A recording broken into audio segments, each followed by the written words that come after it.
Assalamualaikum warahmatullahi wabarakatuh. Pamiarsa subscriber YouTube Mang Cecep Gorobacep anu satia satuhu manco di mana wae ayana.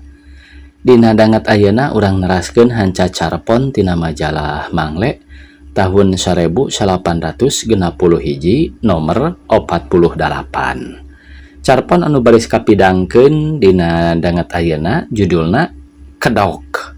Ieu yasana Anton Pavlovich Chekhov ditarjamahkeun ku Bapak Sanaya. Ieu teh ti redaksi panginten pamirsa aya catetan sakali-kalieun redaksi ngamuat cerita pondok yasana para penulis asing. Sakali ieu yasana Anton Pavlovich Chekhov disalin ku Sanaya sapertos kapungkur salinan Juhata tina The Merchant of Venice yasana William Shakespeare nu ayeuna oge boh basana boh ejahanana teu aya anu dirobah saaksara-aksara acan maksadna kanggo bandingkeuneun anu neuleuman ilmu basa kitu cenah tah pamirsa. Sumangga supados teu nyangkolong ting kana waktos wilujeng ngadangukeun.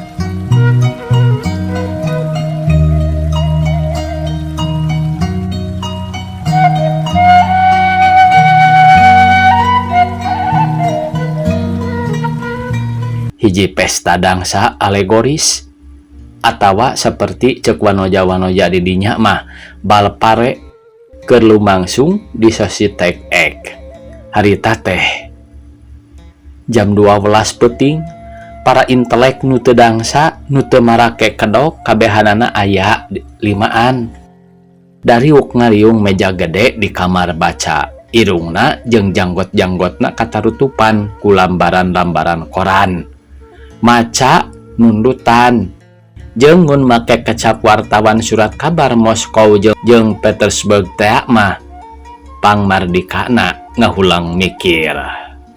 Musik kuadril ngagemrung di jero kamar dangsa jongos-jongos terus-terusan muka mendetkeun panto kalawan di barung trong-trangna piring tapi di jero kamar baca katenangan masih dikawasa.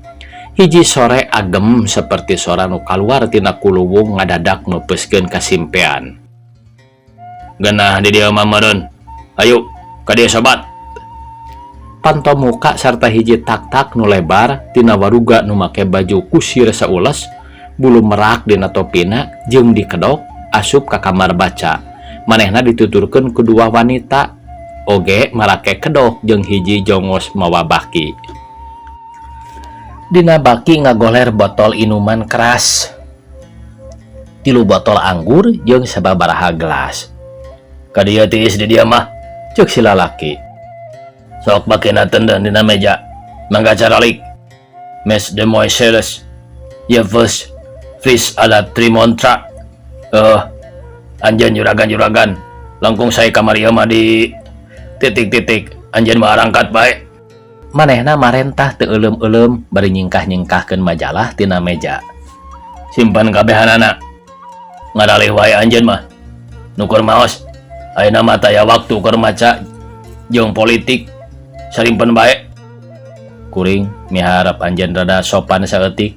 Omong salah sahiji intelek bari neges-neges si lalaki nu dikedok ngaliwatan tasmana. Ieu mah kamar baca. Lain bar. Lain tempat keur nginum. Cek saha teh pan meja mah tetep di dieu atawa langit nu kudu turun ka kuring. Lucu tapi kuring eueuh waktu keur ngobrol teuneun korana. Anjeun geus maca naon deui? Anjeun kacida pinterna bisa gigireun ngalalebara panon teh. Tapi nu leuwih penting mah kuring teu resep nu kitu. Pun weh. Si jongos ngecagkeun baki kana meja sarta nangtung di lawang panto. Sebet nyampai na leungeunna si wanita duanana teu ngangkekeun deui kana anggur. Kapikir yen jalma pinter nu milih koran batan nginum kawas kieu mah ceuk si lalaki bulu merak bari ngalaleguk inuman. Ceuk kuring mah para juragan anjeunna resepna kana koran teh bane we teu boga duit keur inuman sanes.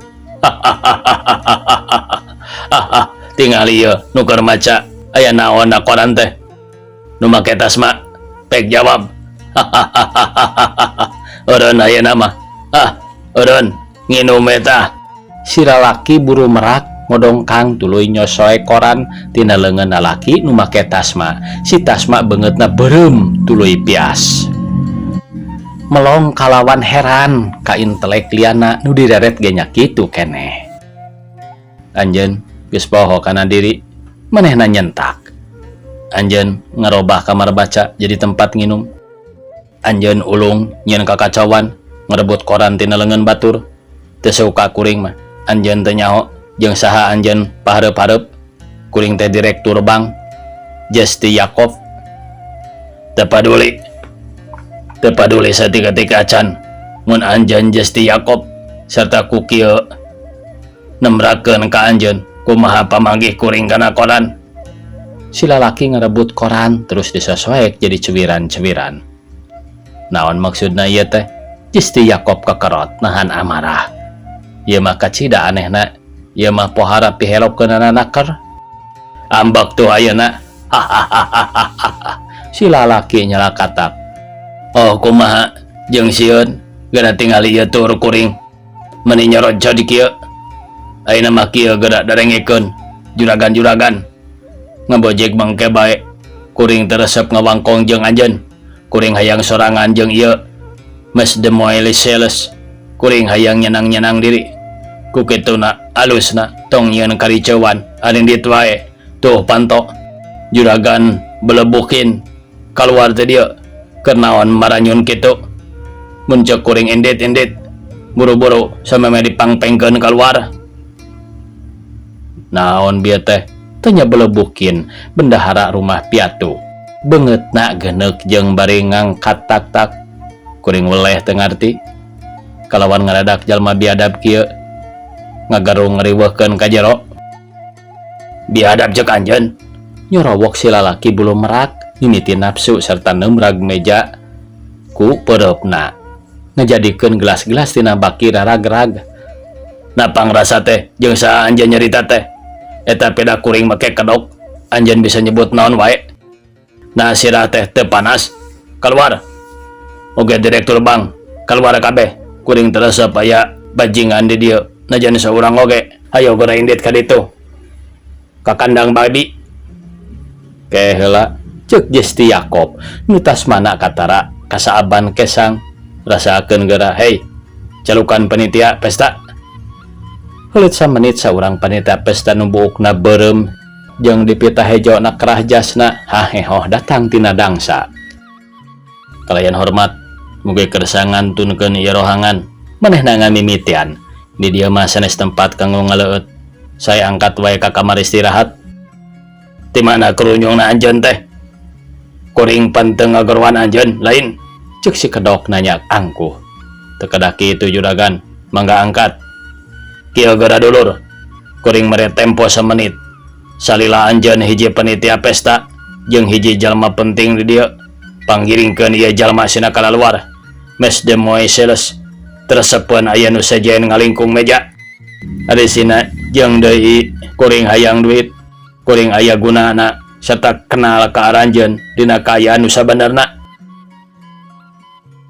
Ieu jelema buraung teh jigana teu ngarti yen manehna lain di kandang babi. Justy Yakob sasoak geroan Yevstrat Spiridonich ngahana sora di sakuliah jero klub. Di mana Yevstrat Spiridonich? Yevstrat Spiridonich teh nyaeta hiji lalaki kolot nu make pakaian dinas polisi teu lila geus pucang his. Moge ngantunkeun ieu kamar, omongna serak, panonna nu gangas ngaburileng, tungtung janggotna nu warnaan jadi jeceng. Nying sieun hanah, ceuk si lalaki, beri seuri nikmat nakar.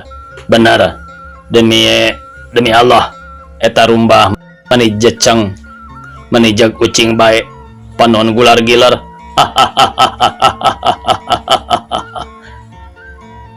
Tong ngaco ngagorowok Yevstrat Spiridonich make sora nu pangtarikna ngadeg-deg ambek. Keluar atawa ngadaguan dibalangkeun. Kamar baca jadi ribut. Yevstrat Spiridonich beureum lir udang. Jesti Yakob nyentak, Belebukin nyentak, kabeh para intelek nyentak, tapi sorana handap tertarik. Haros-hos ngabalemkeun si lalaki nu make kedok ku gangguan kieu nu darangsa kagemreng serta para tatamu ninggalkeun kamar dangsa ngabanjiran kamar baca. Dakwaan pikeun sagala kaributan, Yepstrat si Pirindonik diuk nulis laporan. Pek tulis, cek si kedok nyurungkeun Ramona ka handapeun pena.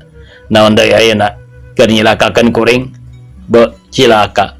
Kunaon anjeun bet meupehan budak yatim kieu?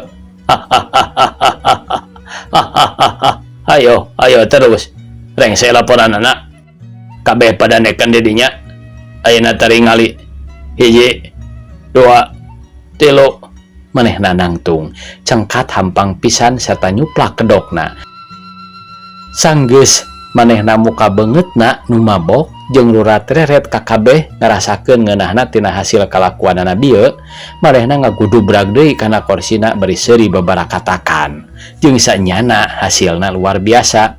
Para intelek ulatna pias kabingungan sawareh tatara garo-garo teu ateul kana sirahna.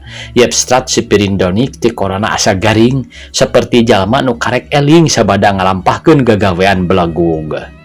Sakur jalma di dinya kenal ka Patigorop, jalma nu ti nini moyangna keneh dipihormat jeung tukang cekcok kasohor pedah mindeng riributan jeung kamanusaanana sarta deui seperti pres di kota eta teu capek-capek muji-muji nyaeta perhatian jeung penghargaanana kana pendidikan. Kumaha terusna?